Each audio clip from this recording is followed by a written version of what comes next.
Web film প্রেমীরা কেমন আছেন? আশা করি ভালো আছেন। আমিও ভালো আছি। তো আমি একটা রিসেন্টলি ওয়েব ফিল্ম দেখলাম। আর ওয়েব ফিল্ম আর টেলি ফিল্মের মধ্যে পার্থক্য হচ্ছে যেগুলো আমরা প্রথম দিকে এর আগে টেলি ফিল্মে দেখতাম বা টেলিভিশনে দেখতাম, ওইগুলোকে বলা হতো টেলি ফিল্ম। আর ওয়েব ফিল্ম হচ্ছে যেগুলো আমরা ওয়েবে দেখি বা হচ্ছে ওটিটি কন্টেন্ট হিসেবে জেনে থাকি, এগুলো হচ্ছে ওয়েব ফিল্ম। তো বর্তমান সময়ে একটা ওয়েব ফিল্ম রিলিজ করে দেওয়া হয়েছে, যেটা হচ্ছে খুব কাছেরই কেউ, আর এখানে অভিনয় করছেন সোনেরা। আর এই সোনেরা অভিনেত্রীটাকে কেন্দ্র করে এই ফিল্মটা আমার দেখা। কারণ এই সোনেরা অভিনেত্রী আমি দেখেছিলাম দাগি সিনেমায় টমা মির্জার আপনার নিশুর একটা রিলেশন ছিল, সম্পর্ক ছিল। কিন্তু আপনার নিশু একটা অপারেশনে যায়, যার প্রেক্ষাপটে টমা মির্জার সাথে অন্য কারো বিয়ে হয়ে যায়। তখন আপনার নিশু ফিরে এসে দেখে যে টমা মির্জার অন্য কারোর সাথে বিয়ে হয়ে গেছে ভুলবশত। যার সাথে বিয়ে এসে তার মৃত্যু আপনার নিশুর হাতে হয়ে যায়।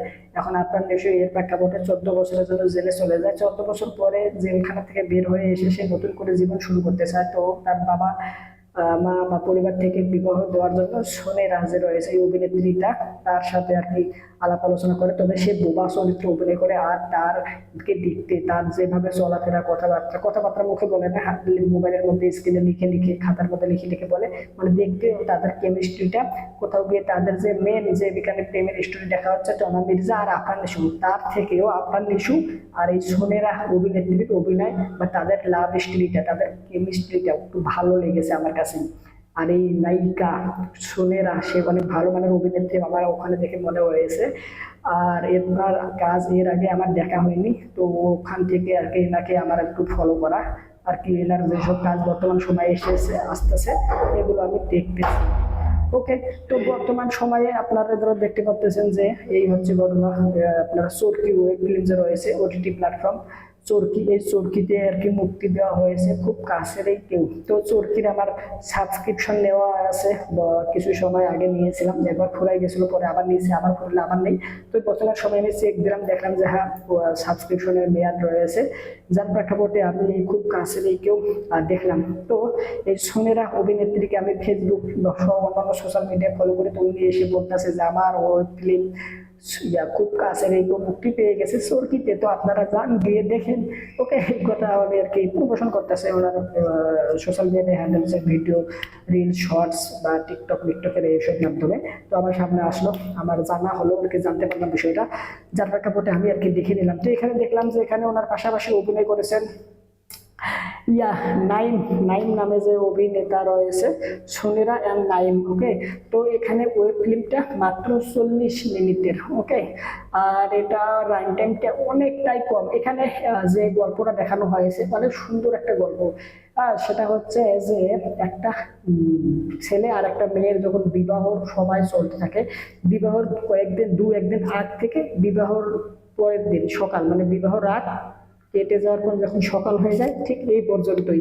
আর এটুকুর মধ্যে আমার আইটেমটা অনেকগুলো এলোমেলো ক্লিপস লাগায় বড় করা যেত, অনেকগুলো সিকোয়েন্স এক্সট্রা, কিন্তু তারা এই সব কাজ করে দিন। তারা সুন্দর করে শুধুমাত্র তাদেরকে সামনে রেখেছে স্ক্রিনে। আমরা শুধুমাত্র ওই নাইম অভিনেতা যে রয়েছে সে আর সোনেরাকে দেখতে পেয়েছিলাম। তাদের যে কেমিস্ট্রিটা খুব ভালোভাবে ফুটিয়ে তোলা হয়েছে। এখানে সিনেমাটোগ্রাফি, কালার গ্রেডিং সব ভিজুয়ালি দেখতে সুন্দর লাগে। আর যেখানে এখানে প্রাকৃতিক দৃশ্যটা, শহরের রাস্তাঘাট, মানে ওভারঅল ক্যামেরা অ্যাঙ্গেল বলে মানে ভিজুয়ালি দেখতে একদম সত্যিকার অর্থে আমার ভালো লাগছে। আর এখানে নাইম ও সোনেরার যে কেমিস্ট্রি, তাদের যে ভালোবাসা, একজন আরেকজনকে দেখে পছন্দ করেছে, তাদের এখন বিবাহ হচ্ছে।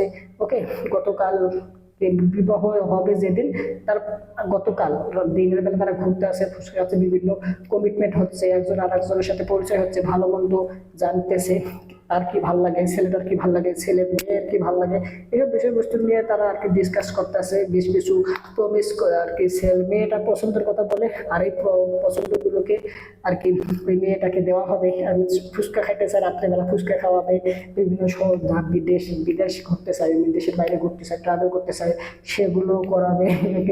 কমিটমেন্ট করে, প্রমিস করে। ওভারঅল তাদের মধ্যে কেমিস্ট্রিটা, ভালোবাসাটা সত্যিকার অর্থে সুন্দরভাবে দেখানো হয়েছে। এর দিন রাতে মানে বন্ধু বান্ধব সাথে এলোমেলো কথাবার্তা বলে এই বিষয়টা এখানে রাখা হয়েছে। এর পাশাপাশি আপনার তাদের যে ইয়াটা বেশ কিছু সারপ্রাইজ যে দেবে ছেলের মেয়েটাকে, ওকে এটাও দেখানো হয়েছে। ইভেন তারা বিয়ের প্রথম রাতে গল্প করতে করতে ছাদের মধ্যে গান শুনে শুনে কাটায় দেয়। ওভারঅল দেখতে সুন্দর লাগছে আমার কাছে, ওকে ভালো লাগছে। তবে এখানে আর কেন জানি না আমার বারবার মনে হচ্ছিল এই বুঝি ঝামেলা বাজবে, এই বুঝি ঝামেলা বাজবে, এই বুঝি ঝামেলা বাজবে, কিন্তু কোনোভাবেই ঝামেলা বাজতেছে না। মানে ওয়েব সিরিজটা শেষ হয়ে গেছে কিন্তু ঝামেলা বাজেই নেই।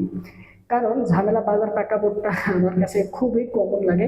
কারণ বাস্তব জীবনে বলি আর হচ্ছে সিনেমা বা ওয়েব সিরিজ বলেন, ওয়েব ফিল্ম বলেন, বিভিন্ন জায়গায় বলি, মানে ঝামেলা হবে না এরকম কোনো কিছুই আমি দেখিনি। সব জায়গায় শুধু ঝামেলাই দেখি, কিন্তু এই প্রথমবার সম্ভবত ঝামেলা ছাড়া একটা বিবাহ সম্পূর্ণ হতে দেখলাম।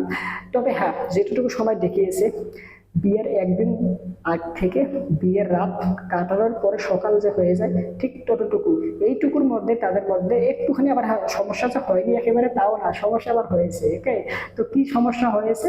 মেয়েটা তার এক্স বয়ফ্রেন্ড বলেন বা হচ্ছে তার ভাইয়ের বন্ধু ছিল, ওই ছেলেটা তার গাড়িতে উঠে সে পার্লারে গিয়েছিল, এইটুকু নিয়ে একটা ঝামেলা বাজছিল। তো এখানে যেভাবে আর কি ডিসকাশনটা হয়, এটা আমার ছেলেটা আর কি মনে মনে রাগ করতেছে কিন্তু প্রকাশ করতে পারতেছে না যে তুমি ওই ছেলেকে পছন্দ করতা। ওকে, সেই ছেলেকে বিয়ের দিনে পার্লারে গেছো এর গাড়িতে, ও আবার বিবাহিত, ওর আবার বউ আছে। ওকে, তো মানে তারপরেও আর কি মনে করলেন সবকিছু জানাশোনা থাকা সত্ত্বেও ছেলেটা একটুখানি মানে মাইন্ড অভিনেতা যে রয়েছে সে একটু মাইন্ড করে মনে মনে, কিন্তু প্রকাশ করতে পারে না। ওকে, কষ্ট পায়।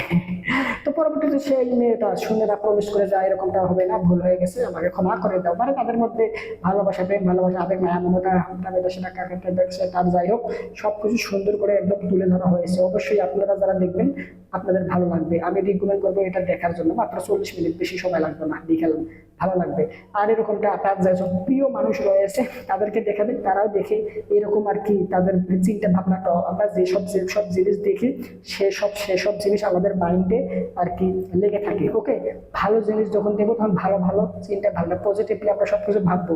আর যখন নেগেটিভ কিছু দেখবো বা নেগেটিভ কিছু ভাববো তখন কিন্তু নেগেটিভিটাই চলে আসবে। ওকে, ঝগড়াঝাটি অন্যদের সাথে হচ্ছে আমরা দেখতেছি, পরবর্তীতে আমাদেরও এরকম একটা আর কি ইয়া চলে আসে মাইন্ডে। হেঁটে তো এখানে আপনি আপনার প্রেমিকা, আপনার স্ত্রী, আপনার পরিজনকে সাথে নিয়েও দেখতে পারেন, সমস্যা নাই। এখানে কোনো প্রকার কি বলে ভালগার সিন বা হচ্ছে অ্যাডাল্ট সিকোয়েন্স যেগুলো বলা হয় ওগুলো রাখা হয়নি, সুন্দরভাবে জিনিসটাকে প্রেজেন্ট করা হয়েছে। তো আমি বেশি কথা বলে ফেললাম মনে হয়। মাত্র 40 মিনিটের web series, web film release review করতে আইসা 10 মিনিটের ভিডিও বানাইলাম আর কি। হ্যাঁ, অভিনয়ের দিক থেকে দুজনেই ভালো অভিনয় করেছে, পার্শ্ব চরিত্রে যারা ছিল তারাও খুব ভালো অভিনয় করেছে। লোকেশন গুলো খুব সুন্দর, সিনেমাটোগ্রাফি, কালার গ্রেডিং এর কাজ ভালো, ক্যামেরা অ্যাঙ্গেল এর কাজ ভালো। আর কি গল্পটা মনে করেন যে মানে করে গল্প ছোট হলেও সুন্দরভাবে প্রেজেন্ট করছে। সত্যিকার এত ওভারঅল সব দিক থেকে এটা আমার খুব ভালো লাগছে। আমাকে যদি এটা রেটিং করতে বলে তাহলে আমি দেবো 5 আউট অফ 4.5। ওকে, অবশ্যই কমেন্ট করে আপনারা জানাবেন আপনারা যারা দেখছেন তাদের কাছে কেমন লাগছে। ভিডিওটা যদি লাইক না দিয়ে থাকেন তাহলে লাইক দেন, চ্যানেলটা সাবস্ক্রাইব করেন। সম্পূর্ণ ভিডিও দেখার জন্য আপনাদেরকে জানাচ্ছি আবারও ধন্যবাদ। I hope always understand so no for this subject. Thanks you, very good, by.